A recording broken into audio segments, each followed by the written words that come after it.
नमस्कार सभी योग साधकों को। योग ज्योतिष हब में आप सबका हार्दिक अभिनंदन। नवंबर 2017 का प्रश्न पत्र 3 यूजीसी नेट योग का सॉल्व कर रहे हैं। उसका भाग आज 4 है। ध्यान से सुनते जाइए। कैसा आपको लग रहा है इसके बारे में भी आप ज़रूर बताएं। पढ़ाने का तरीका या प्रश्नों का सॉल्व कराने का ऑप्शन आपको स्पष्ट हो रहे हैं कि नहीं हो रहे, इन सब का थोड़ा थोड़ा कभी कभी बता दिया करें ताकि पता लगता रहे क्या हम सही दिशा में काम कर रहे हैं या नहीं कर रहे। और चैनल को जरूर सब्सक्राइब कीजिए ताकि आने वाले समय में आपको अच्छी अच्छी वीडियो समय पर मिल सके। चलिए अगला आज का प्रश्न ये है कि सबसे पहले हमने ये देखना है शिव संहिता के अनुसार 84 आसनों में से किन मुख्य आसनों को करने का विधान दिया है। ये तो इन्होंने स्पष्ट पहले से कह दिया कि 84 आसन है, उनमें से कितने आसनों को इन्होंने मान्य किया है। पहले देखिए शिव संहिता, यदि हम देखें ग्रंथ, ये आदिनाथ शिव द्वारा रचित ग्रंथ है। इसमें 4 पटल हैं, यानी 4 प्रकार के अध्याय हैं जिसे हम पटल के नाम से जानते हैं। और तीसरा जो अध्याय है, तीसरे अध्याय का 100 नंबर आप श्लोक देखेंगे तो वहाँ पर आपको मिलेगा चतुरशीत्यासनानि सन्ति नाना विधानि च। चतुराशीति मतलब 84 आसनों का वहाँ पर विचार किया गया है। और फिर आगे कहा तेभ्य चतुष्क आदाय मयुक्तानि मयि ब्रवेत, कि उन 84 जो आसनों में से भी कितने हैं, कहा सिद्धासनम, यानी सिद्धासनम, ये यहाँ पर आता है सिद्धासनम। और फिर कहा तथा पद्मासनम, यानी ये एक ऑप्शन ठीक, सिद्धासनम तथा पद्मासनम च उग्रम च स्वस्तिकम।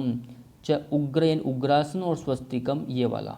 सिंहासन ये सब बाकी नहीं है, आप कंफ्यूज नहीं होना पद्मासन देख करके इसको, ये सब, इसलिए ये दोनों ऑप्शन गलत हैं। इस तरह से आपको जो प्रश्न आप स्पष्ट करते हैं उसका थोड़ा तह तक जाने की कोशिश करें। ऐसा ना हो कि ऊपरी ऊपरी स्तर में आपने स्पष्ट किया, आने वाले समय में और घूम करके यदि वो आसनों के क्रम पूछ लें, आसनों का अध्याय पूछ लिए, किस पटल में किस श्लोक में, और बारीकी से अब आगे धीरे धीरे एग्जामिनर जा रहे हैं। तो अगला आज का प्रश्न ये है कि हठ रत्नावली के अनुसार महायोग में शामिल कौन है।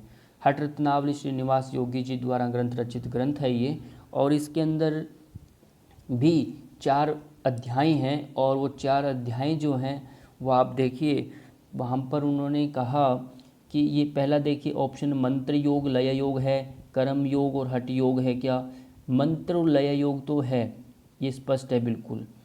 कर्म योग ये वाला नहीं है, हठ योग तो जरूर है, इसलिए हठ योग है पर राजयोग है, दोनों है ना। ज्ञान योग राजयोग ये वाला नहीं है। अब ये क्या है कि मैंने बताया इसमें 4 अध्याय हैं, वो इन चारों से संबंधित है। और इन चारों को यदि मिलाते हैं, वहाँ उन्होंने कहा कि योग क्या है, तो उसमें आता है कि अपान और प्राण की एकता का नाम क्या कहा, योग। जीवात्मा व परमात्मा की एकता को योग कहा। जैसे चित्तवृत्ति निरोध पातंजल योग दर्शन सूत्र में आता है ना, वहाँ योग के लिए परिभाषा, तो इसी योग को हठ रत्नावली में महायोग कहा गया है। स्पष्ट हुआ, उसी को हठ रत्नावली में क्या कहा, महायोग कहा गया है। उसमें महायोग इन चारों को मिलने से मंत्र योग, लय योग, हठ योग और राजयोग जब चारों मिलते हैं तो क्या बनता है, महायोग। इनके माध्यम से चित्तवृत्ति का निरोध किया जा सकता है, ये उनका कहने का आशय है। अगला प्रश्न ये है कि घेरण संहिता के अनुसार निम्नलिखित में से कौन अंतर्धोती, ये अंतर्धोती है। अब घेरण संहिता की बात करें तो घेरण मुनि जो है जिन्होंने ये ग्रंथ लिखा है घेरण संहिता, तो उसमें सप्तांग योग की चर्चा है, 7 अंगों की चर्चा है। तो सप्तांग अंगों में सबसे पहले षटकर्म जो आता है, षटकर्म का एक भाग है धोती। धोती वहाँ पर उन्होंने 4 प्रकार की मानी है। कितने प्रकार की मानी है धोती, वहाँ पर 4 प्रकार की धोती मानी है। तो उसके अंदर आता है वात, वहाँ पर धोती, अंतधोती, दंत धोती। कौन कौन सी धोती, अंत धोती है, दंत धोती है, हृद धोती, मूल शोधनम, ये 4 प्रकार की धोती है। अब हम स्पष्ट करें, पहले को देखें, वहनी धोती जो पहले है ना, वहनी सार धोती, ये किस में आती है, ये अंत धोती का भाग है। किसका भाग है, अंतर्धोती। अंतर्धोती भी 4 प्रकार की है। उसमें आता है अंतर्धोती कितने प्रकार की? 4।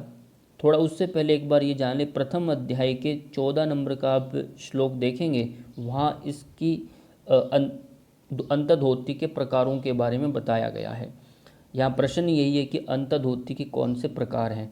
तो एक वातसारम, वातसार है, वारिसारम, वहनिसारम, बहिष्कृतम घटस्य निर्मलार्थाय अंतर्धोती चतुर्विधा। पहला आया वहनिसार। वहनिसार तो इसमें अंतर्धोती के अंदर आ गया, है ना। तो यहाँ पर पूछा है नहीं शब्द का भी ध्यान रखना है। क्या पूछा है? अंतर्धोती के प्रकार नहीं है, ठीक। वहनिसार ये अंतर्धोती का प्रकार है। बहिष्कृतम भी अंतर्धोती का प्रकार है। इसका मतलब क्या हुआ? अगले जो हैं ये किसके हैं? ये हृदधोती के प्रकार है। हृदधोती के 3 प्रकार है, दंड, वमन, वस्त्र धोती।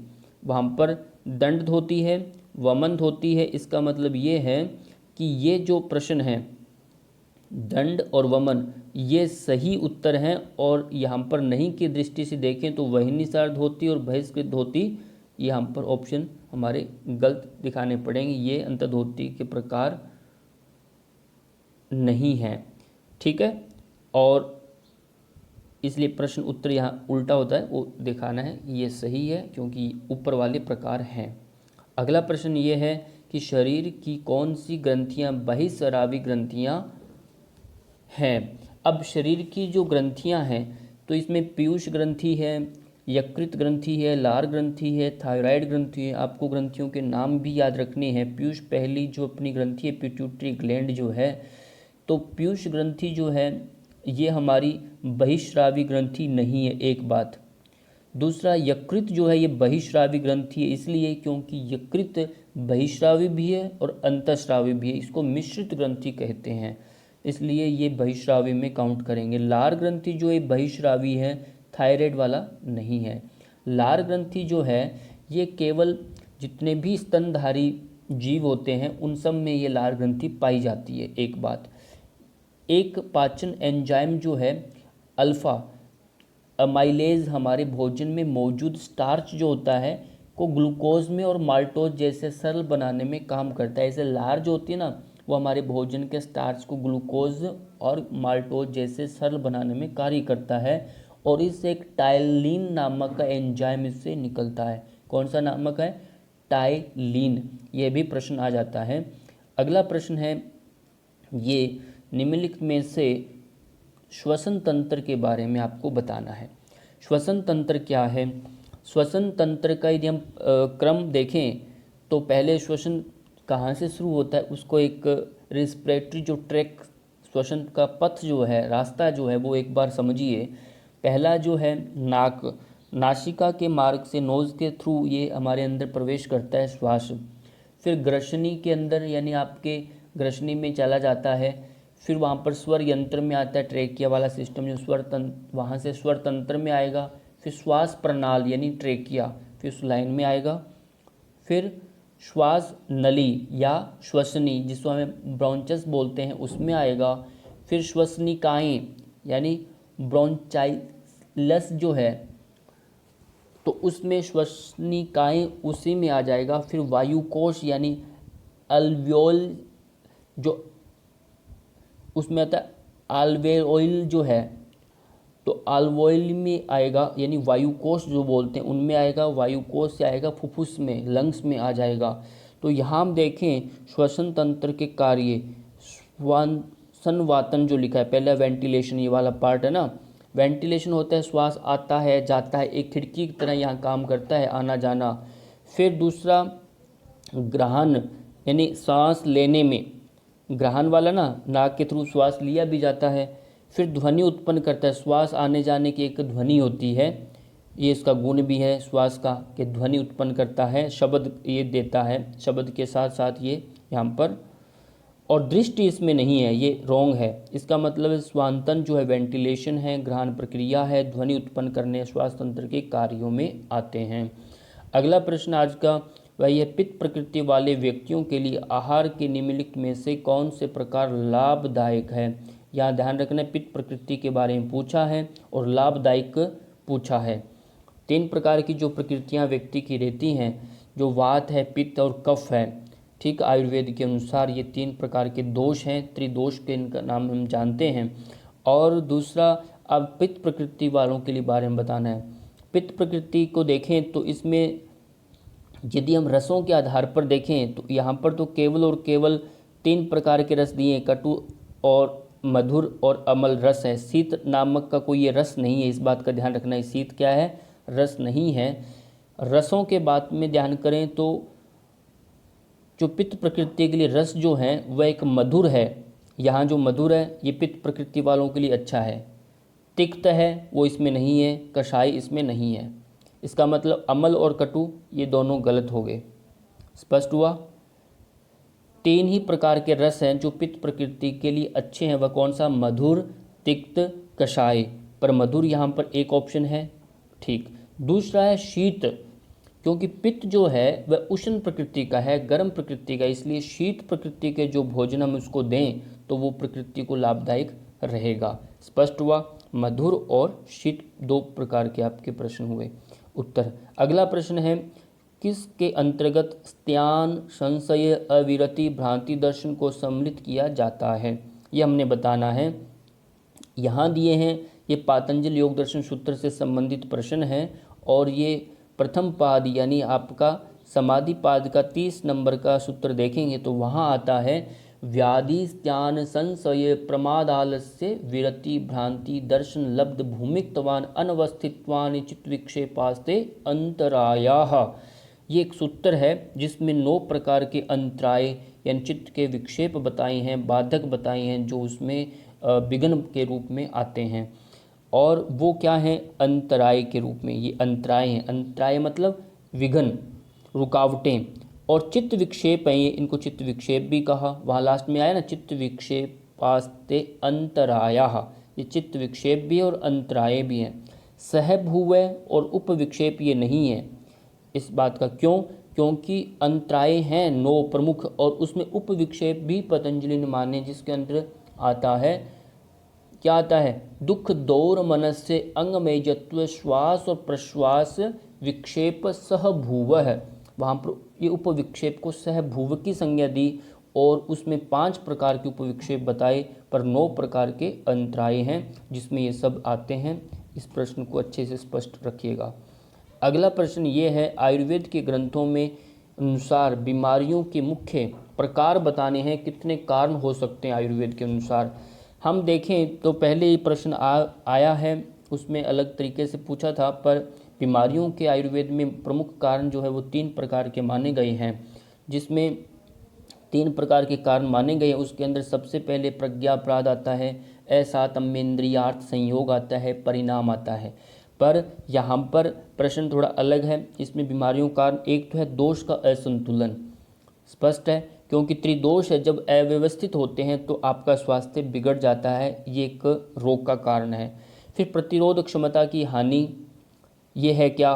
कुपोषण है क्या? ऐसा नहीं, धातु का असंतुलन ये है, यानी वहाँ असातम्येंद्रियार्थ संयोग, जो धातु का असंतुलन जो होता है, सप्त धातुएं जो हैं वो दुष्यय हो जाती है, दूषित हो जाती है, तो आपके शरीर में रोग आ जाता है। इस बाकी इम्यून सिस्टम से कोई वास्ता नहीं, कुपोषण का कोई वास्ता नहीं, ये दोनों से ही ये सब घटित होते हैं। इसका कारण मुख्यतः ये है, दोष का असंतुलन, वात पित्त कफ का अस्त व्यस्त होना और धातु का असंतुलन। स्पष्ट हुआ? अगला प्रश्न आज का ये है, किए गए शोध से प्राप्त साक्ष्य के अनुसार रक्तचाप की कमी का किन से संबंध है? अब रक्तचाप मतलब लो बीपी। रक्तचाप यानी रक्तचाप है खाली आपका बीपी यानी आपका ब्लड प्रेशर। अब हाई है चाहे लो है वो यहाँ नहीं कहा, ठीक है। रक्तचाप में कमी आ गया, यहाँ पर लो की बात आ गई, कमी कहा। हाई बीपी ये है लो बीपी के लिए संबंधित कौन से साक्ष्य, कौन से उपकरण काम में आते हैं वो बताया है यहाँ पर। तो उसमें हम देखें तो सबसे पहले देखें शोध से प्राप्त रक्तचाप में कमी के संबंध है ना, कैटाकोलामिन या कैटाकोलामिन जो है में कमी। स्पष्ट है, कैटाकोलामिन की कमी के कारण और कार्टिसोल में कमी के कारण ये रक्तचाप में कमी आती है। कैसे आती है वो देखिए, ये शरीर में स्रावित होने वाला ये कैटाकोलामिन जो है ना, ये शरीर में एक स्रावित होने वाला एक रसायन है, केमिकल है। ये केमिकल जो है नसों के अंतिम सिरे, नसों के जो अंतिम सिरे होते हैं और एड्रिनल ग्रंथि जो हमारी, जिसे हम वृक्क कहते हैं, एड्रिनल ग्रंथि किडनी के पास स्थित एंडोक्राइन ग्रंथि द्वारा स्रावित किया जाता है। कैटाकोलामिन में जब कमी आती है तो आपका बीपी लो होता है। अगला है कार्टिसोल में कमी। ये कार्टिसोल में कमी ये एक स्टीरॉयड हार्मोन है, आप जानते हैं, जो रक्त को तीव्र करता है, रक्त की गति को तेज कर देता है। कमी से लो बीपी हो जाता है, इस बात का ध्यान रखना है। यानी हमारा सारा का सारा ये हमारा संबंध जो है एड्रिनल ग्रंथि से संबंधित है ये, और एड्रिनल ग्रंथि ऐसे हार्मोन को स्रावित करती है और वही इसको रिप्रेजेंट करती है हाई बीपी और लो बीपी के कारण को। अगला प्रश्न, हाँ साथियों, वीडियो को अच्छा लगे ज़रूर इसको लाइक और सब्सक्राइब शेयर जरूर किया करें। अगला प्रश्न, आज का अंतिम प्रश्न, निम्नलिखित में से कौन सा संतुलनात्मक आसन है? यानी बैलेंसिंग आसन जो हम किसे कहेंगे, गरुड़ासन एक बिल्कुल सही है, गरुड़ासन, और नटराज आसन। त्रिकोणासन हम दोनों पाँव से खड़ते हैं, बिल्कुल आसानी से होता है, ये नहीं है, और त्रिकोण भी नहीं है। ये बहुत सरल आसन है। मैंने पहले भी कहा था, आसनों के क्रमों को आप अलग अलग क्राइटेरिया में बांट करके बैठने, उठने, खड़े होने, पेट के बल लेटने के बैलेंस आसन कौन से हैं, उन सब को आप अलग अलग डिवाइस करिए। ध्यानात्मक आसन कौन से हैं, शरीर संवर्धनात्मक आसन कौन से हैं, आपके है ना विश्रांतिदायक आसन कौन से हैं, इन तरह से भी उनको विभाजन करके स्पष्ट कर लिया करें, जिससे आने वाले समय में आपको सरलता होगी। इसी के साथ आज का वीडियो जो है आपका पूर्ण हुआ। सबके देखने के लिए सबका बहुत बहुत धन्यवाद। All the best.